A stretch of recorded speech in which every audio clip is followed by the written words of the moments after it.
Hello, my friends, and welcome back to Palm Trees and Reads. This is Jen, and in this book, I'm going to talk about my June TBR. This month, I am participating in the Amazing Readathon, which is put on by Bree from Four Paws in a Book. I will link her channel down below. And if you don't know what it is loosely based on the Amazing Race, where you go to 10 cities in the 30 days of June, which is approximately one book every 3 days, and you have to read a book to fulfill that prompt. It's a lot more complicated than that. I will let her explain the rules over on her channel, but my June TBR is going to consist of books that are going to fit not only the city prompts, most of which I don't know yet, but the 500, 400, and 300 point sightseeing prompts. So how this amazing readathon works is that if you finish with a city prompt before the next city is dropped, then you can read other books that fit sightseeing prompts. And there are 50 sightseeing prompts in total, and you can only use a book to fulfill one prompt, and you can only fulfill a prompt one time over the month of June. So I don't know if any of these books are going to work for the city prompts, which is kind of the strategy of it. It is June 2nd as of the time I'm filming this, and the first city prompt has dropped, and I have already finished the book for that, which is Where We Belong by Ashley Munoz. I should say that there are 5 teams in this readathon, and I am on team romance. So I'm going to be reading mainly books in the romance genre, although if you know me, I read also a ton of fantasy and fantasy romance. So some of the books I read will not fit my team genre, which is okay. You can still read them. You just don't get an extra 50-point bonus, which you get if you read the team genre. Okay, so I'm going to start with the potential possibilities for 500 points. There are 10 500-point prompts. 500 is a lot of points, so I'm going to be trying to read books in my sightseeing that fit these prompts.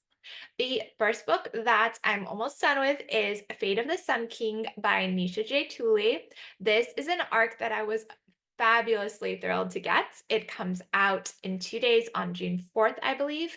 And this is the third book in the Artifacts of Oranos series, which is a fantasy romance series.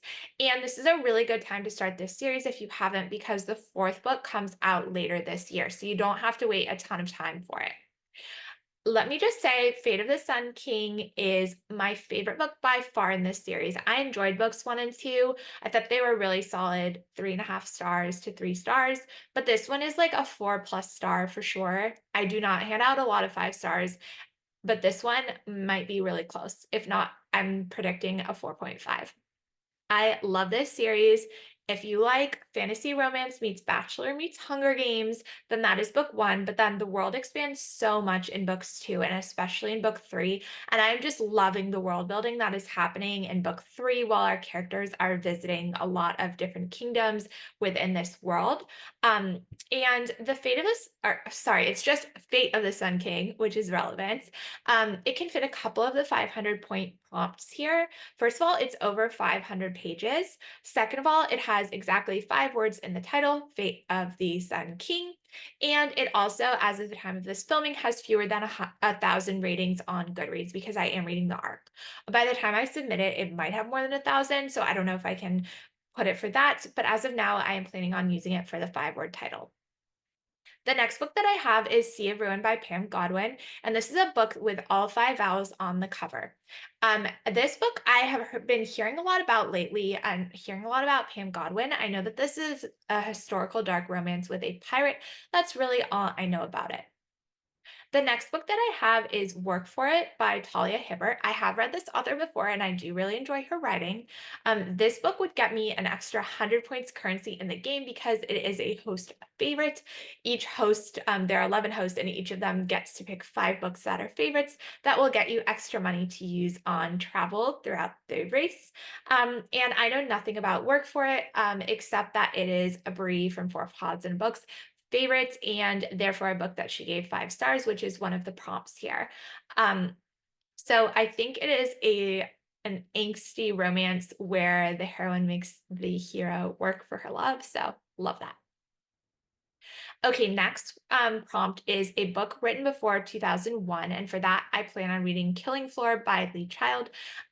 As many of you probably have, I've been watching the Jack Reacher series on Amazon Prime, and so I started getting a little bit curious about reading the books. This is book 1, and it came out in the 90s, and I if I like it, maybe I'll continue on with the series, but it's not a romance, so I do plan to read mostly romance, but I thought it would fit this prompt really well. Next, we have a book with a person's name in the title, and for this, I plan on reading Loving Romeo by Laura Pavlov. I do have this book from the library. My library is fantastic. I know a lot of libraries probably don't have it, but mine does. And I think the main character's name is Romeo, so this fits name in the title and team genre. And I know nothing about this except that it's a small town, and I've heard only good things about it.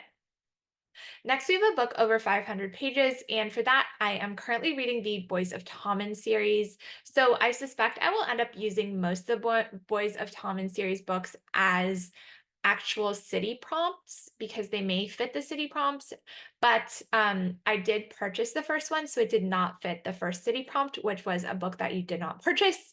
So I'm currently reading the first one, but it's going really slowly, and I don't think I'll have read 50% by the time the next city drops. So I can definitely use that as a book over 500 pages. These books are really freaking long, everybody. The first one, which is Binding 13, is 604 pages. And then Keeping 13, I think, is equally as long. And then Saving 6 and Redeeming 6, I believe, are also over 500 pages. So I believe all four of them would fit for this prompt. Okay, and then finally, for the 500 point category, we have a book with fewer than 1,000 ratings on Goodreads.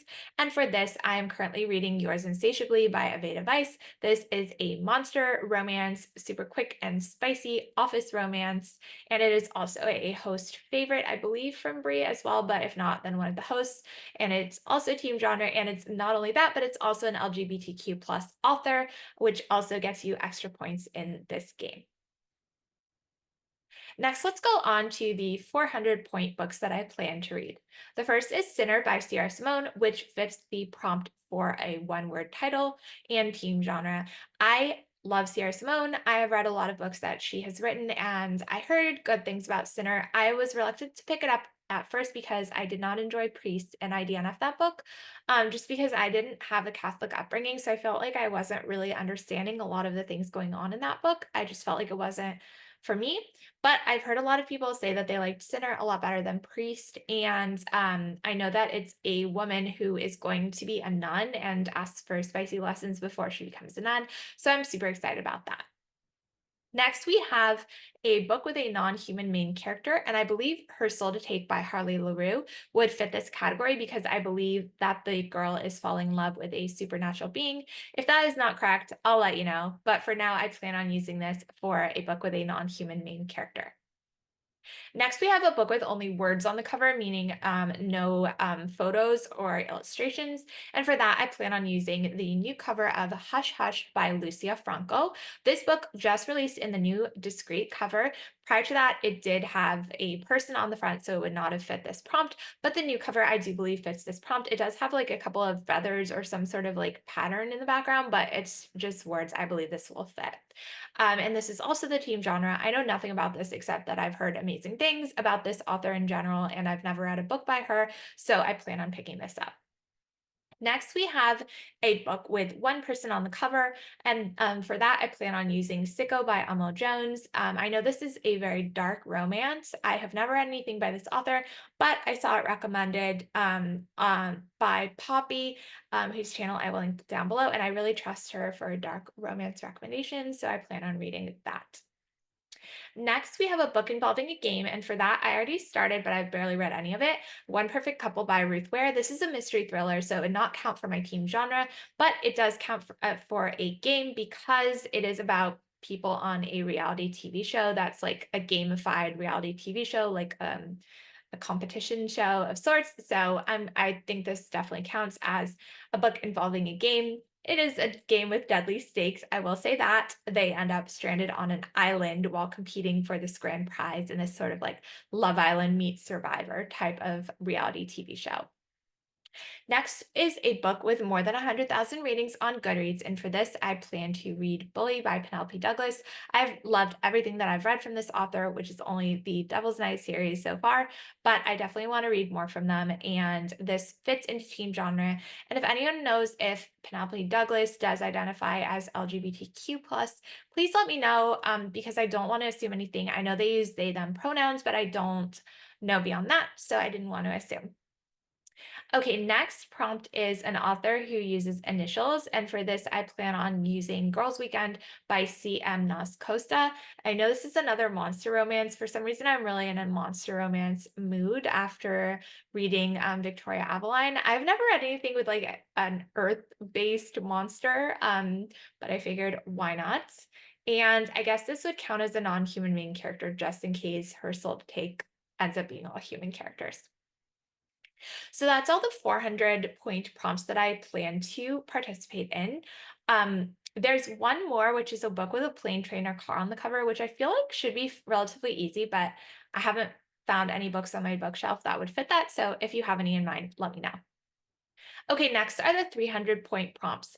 I don't want to use as many of these, and I may end up using some of these for city prompts because I can't read 50 books in a month. So we're going to have to use some of these for the main city prompts, but we'll see how it goes. The first one is a person of color author, and for that, I plan on using Tastes Like Shikar by Nisha Sharma. I know that this is supposed to be a cute rom-com about wedding planning, and it would also count for host favorites. Next is a book involving travel. And for this, I'm going to interpret it liberally and use How Does It Feel by Janine Riley. This is a fantasy romance where the human travels from the human world to the Fae world. So if that's not travel, I don't know what it is. It's not a plane, train, or automobile, but she falls through a magic portal and travels to a different world. So I definitely can count that. A book that takes place in a different country than the one you live in. For this, I plan on using The Fake Out by Stephanie Archer because I live in the US and this book takes place in Canada with the Vancouver hockey team. This is also a sports romance, which is another category, but for that, I plan on using Sweet Spot by Rebecca Genchak, which is a golf romance. I got this one on Hoopla. It's on Hoopla right now. And I believe the audio came out recently. So I plan on checking this out because I've heard really good things about Rebecca Genchak's newest release, Burnout. But I haven't gotten my hands on it yet. And I saw that Hoopla had Sweet Spot, so I decided I would use it from a book involving sports. And then finally, this book also involves sports, but I'm not going to use it for that category because I'm going to use it for a book with an animal on the cover, which is Body Check by Tegan Hunter. This book has a little tiny snake on the cover, but even though it's tiny, it still counts. It is an animal on the cover, and it has a snake as the logo of the Seattle Serpents, which is the fictional hockey team around which this series is based. I believe this is the first book in this series. I have never read anything by Tegan Hunter, but I've heard good things about this one. And of course, everyone and their mother is reading hockey romance these days. So I thought I will too. So that is extremely ambitious for a TBR, but why not just add some more? So I do want to read Wild Love by Elsie Silver. I'm going to wait until that fits a city prompt. And then, like I said, I am reading Boys of Tommen. So hopefully those will fit city prompts as well. And then finally, I have Slaying the Vampire Conqueror by Carissa Broadbent, who I love. I've read everything else that she's ever published, so this will be my last one to complete my Carissa Broadbent set until Songbird and the Hearts of Stone comes out in November. So if I get through all of those, I will be amazed and also appalled at my use of free time. But you know what? If you are planning on participating in the Amazing Readathon, please leave me a comment down below. And I hope you're having an amazing day. Bye.